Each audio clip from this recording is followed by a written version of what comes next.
हमें कभी भी किसी को जो भी फेल होता है उसका मेन रीजन क्या रहता है, हम कॉपी पेस्ट कर देते हैं। फिश फार्मिंग किस में करोगे? पानी में। बिल्कुल। तो आपको वाटर पैरामीटर सबसे पहले चेक कराने हैं। कोई फ्रेश वाटर मछली है, कोई सैलाइन वाटर मछली है, अच्छा। कोई फिश पालता है, कोई प्रॉन्स पालता है। आप पॉन्ड फार्मिंग में पालना चाहते हैं, केज फार्मिंग में पालना चाहते हैं, आप इन पॉन्ड में रेस्क्यू सिस्टम में पालना चाहते हैं, बायोफ्लॉक में पालना चाहते हैं। और दूसरा मूल मंत्र है मछली के काम करने का, आपने जो भी कोई भी प्रोजेक्ट कॉस्ट डिसाइड करी है, रातों रात आप खड़े हो जाओ कहीं मैं फिश फार्मर बन गया, यही नहीं पता कि कौन सी फिश आपको पालनी है। वो दिल्ली के लोग वो मछली नहीं खाते हैं। अच्छा। अब आपने कल्चर कर ली, वो बड़ी होगी, अब सेल का एक मेन काम है। अगर आपने वो अच्छा कर लिया तो मान लीजिए आपने 90% बैटल विन कर ली, आपका सीड भी आएगा, फीड भी आएगा, आपकी मछली सेल भी होगी। कितना मछली कितना खाना खाएगी ये पता होना चाहिए। मैं आपको एक्वाकल्चर फिश फार्मिंग की ABCD बताता हूँ। सबसे पहले आपको किसी भी काम को करने के लिए आपका एक एनर्जी लेवल होना चाहिए जी। राइट। आपको ये डिसाइड फर्स्ट डे करना चाहिए कि ये काम मेरे लिए बना है, मेरे लिए नहीं बना है। हमें कभी भी किसी को जो भी फेल होता है उसका मेन रीजन क्या रहता है, हम कॉपी पेस्ट कर देते हैं। हिट्स पे चलते हैं कि ये अच्छा कर रहा है, इससे फायदा हो रहा है तो मैं जो काम आप अच्छा कर रहे हो मैं नहीं कर सकता भाई। जिसमें आपने 10 ईयर्स लगा दिए हैं उसमें मैं आज रातों रात खड़ा हो जाऊंगा और मैं भी सोचूं शर्मा जी जैसा अच्छा कर लूंगा, नहीं हो सकता। ये एक one of the major reason है फिश फार्मिंग में फेल होने का, कि आपने केवल यूट्यूब देखा, फेसबुक देखा, कुछ फार्म घूमे, आपने उसकी ना तो कोई फेलियर स्टोरी जानने की कोशिश की, ना सक्सेस स्टोरी जानने की कोशिश की। तो मेरी अपने दर्शक, किसान भाई, व्यूअर्स, सबसे रिक्वेस्ट है, आप कोई भी एक्टिविटी करें, सबसे पहले आप ये देखिए कि आप उस एक्टिविटी के लिए डिज़ाइन, क्योंकि भगवान ने हर एक बंदे के लिए कोई ना कोई काम फिक्स किया है। बिल्कुल। आप उसके विपरीत जाओगे तो आपको नुकसान ही होगा। तो अब हम बात करते हैं फिश फार्मिंग की। फिश फार्मिंग की आप जब कभी भी स्टार्ट करें, सबसे पहले हमें वहाँ का, क्योंकि फिश फार्मिंग किस में करोगे? पानी में। बिल्कुल। तो आपको वाटर पैरामीटर सबसे पहले चेक कराने हैं कि वो मेरी मछली के लिए अनुकूल है या नहीं है। अच्छा। क्योंकि हर कैटेगरी की मछली है जी। कोई फ्रेश वाटर मछली है, कोई सैलाइन वाटर मछली है। अच्छा। कोई फिश पालता है, कोई प्रॉन्स पालता है। तो आपको दूसरा, किस पद्धति में पालेंगे आप?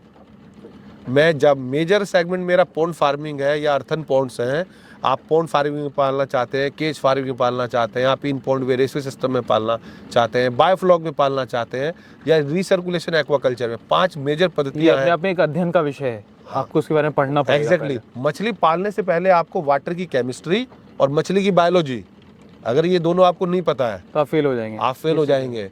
और दूसरा मूल मंत्र है मछली के काम करने का, आपने जो भी कोई भी प्रोजेक्ट कॉस्ट डिसाइड करी है कि आप इतनी कॉस्ट इस प्रोजेक्ट में लगाएंगे तब आप कोई बिजनेस करेंगे, उसका 1% आप अपनी एजुकेशन पे एक्सपेंस करें।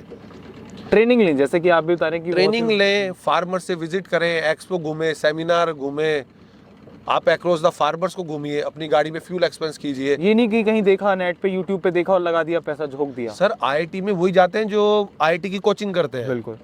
UPSC वही निकालते हैं जो 4-5 साल UPSC में लगाते हैं। बिल्कुल। रातों रात आप खड़े हो जाओ कहीं मैं फिश फार्मर बन गया, आपको यही नहीं पता कि कौन सी फिश आपको पालनी है, वो फिश की कैरेक्टरिस्टिक्स कैसे है, तो आप कैसे पालेंगे? बिल्कुल। तो सबसे पहला बेसिक स्टेप है, आप वाटर सॉइल टेस्ट कराएं किसी अच्छी लेबोरेटरी से, और ये चेक करें कि मैं अपने यहाँ पे किस टाइप की मछली पाल सकता हूँ। दूसरा, किस पद्धति में पालूंगा, ये सबसे पहले हमें देखना पड़ेगा। तीसरा, हमें अपनी मार्केट स्टडी करनी चाहिए जहाँ पे हम फिश फार्मिंग कर रहे हैं, कि वहाँ पे कौन सी मछली सेल होती है। ये सबसे बड़ा, मैंने काफ़ी फार्म्स में देखा है, लोग बागों ने कि उसने वो मछली पाली, मैंने भी वही कल्चर कर लिया, देख लिया। अरे वो मछली MP के लोग अच्छा खाएंगे, गुजरात के लोग अच्छा खाएंगे, या बंगाल के लोग अच्छा खाएंगे, मेरे दिल्ली के लोग वो मछली नहीं खाते हैं। अच्छा। अब आपने कल्चर कर ली, वो बड़ी होगी, अब सेल का एक अलग चैप्टर ओपन कर दिया आपने।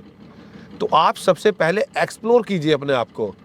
हमारा डिमांड सप्लाई इतना बड़ा गैप है, इतनी बड़ी कंट्री है हमारी, आप आखिरी मछली पालक नहीं बनने वाले कि बस इस बार टाइम निकल गया तो आपका एकदम कुछ मेडल छूट जाएगा। ये बहुत बड़ा लंबा खेल है। बोल्ट भी 22 साल दौड़ा है। बिल्कुल। 22 साल दौड़ा है और ट्रैक पे 2 मिनट भी नहीं दौड़ा। करत करत अभ्यास से जड़ मत हो सुजान। तो आपको ये देखना पड़ेगा कि मेरे यहाँ पे क्या क्या रिक्वायरमेंट है। बहुत सारे लोग गड़बड़ियाँ क्या करते हैं कि ऐसी लोकेशन आइडेंटिफाई कर, मछली पालने में जो टेक्नोलॉजी या साइट सिलेक्शन बोलेंगे वो ही आपका मेन काम है। अगर आपने वो अच्छा कर लिया तो मान लीजिए आपने 90% बैटल विन कर ली। तो आपकी लोकेशन ऐसी स्ट्रेटेजिकली होनी चाहिए जहाँ पे वाटर अवेलेबल हो, दूसरा आपके जहाँ रहते हैं उसके नज़दीक हो, वहाँ पे रोड हो, आप लाइव स्टॉक का काम कर रहे हैं, आपका सीड भी आएगा, फीड भी आएगा, आपकी मछली सेल भी होगी। मतलब कि इसमें अध्ययन की बहुत ज़्यादा रिक्वायरमेंट है।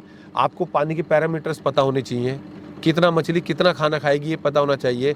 बेसिक्स मछली की बीमारियां और दवाइयाँ पता होना चाहिए, क्योंकि बहुत बड़ा चैप्टर है एक्वाकल्चर। ऐसा नहीं है, मेरे को बहुत बंदे फ़ोन करते हैं कि आप ये क्वेश्चन, 1-2 क्वेश्चन 4 क्वेश्चन कभी भी पूछिए, कोई प्रॉब्लम नहीं है, बट पूरी मछली फ़ोन पे समझाना और मेरे लिए फिजिबल नहीं संभव है। नहीं है, क्योंकि आपको भी इतने अभी भी आप सीख ही रहे हैं। आपको आपका आप हर रोज एक नया कुछ नहीं ना आता कुछ है। नई चीज आती है आपको। बिल्कुल। कोई नई मछली मरी मिल गई है।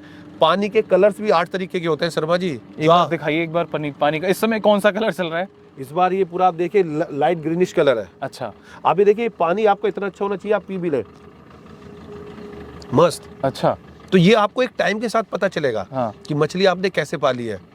लोग बाग बस सोचते हैं मछली बहुत इजी जॉब है, इजी जॉब है, लेकिन उसके लिए आपको गहरा अध्ययन भी करना पड़ेगा, ये निश्चित है। मैं हर रोज अभी भी पढ़ता हूँ। शर्मा जी, मेरी बेटी 10 ईयर्स ओल्ड है, वो बोलती है पापा आप कितने पढ़ते हो? अच्छा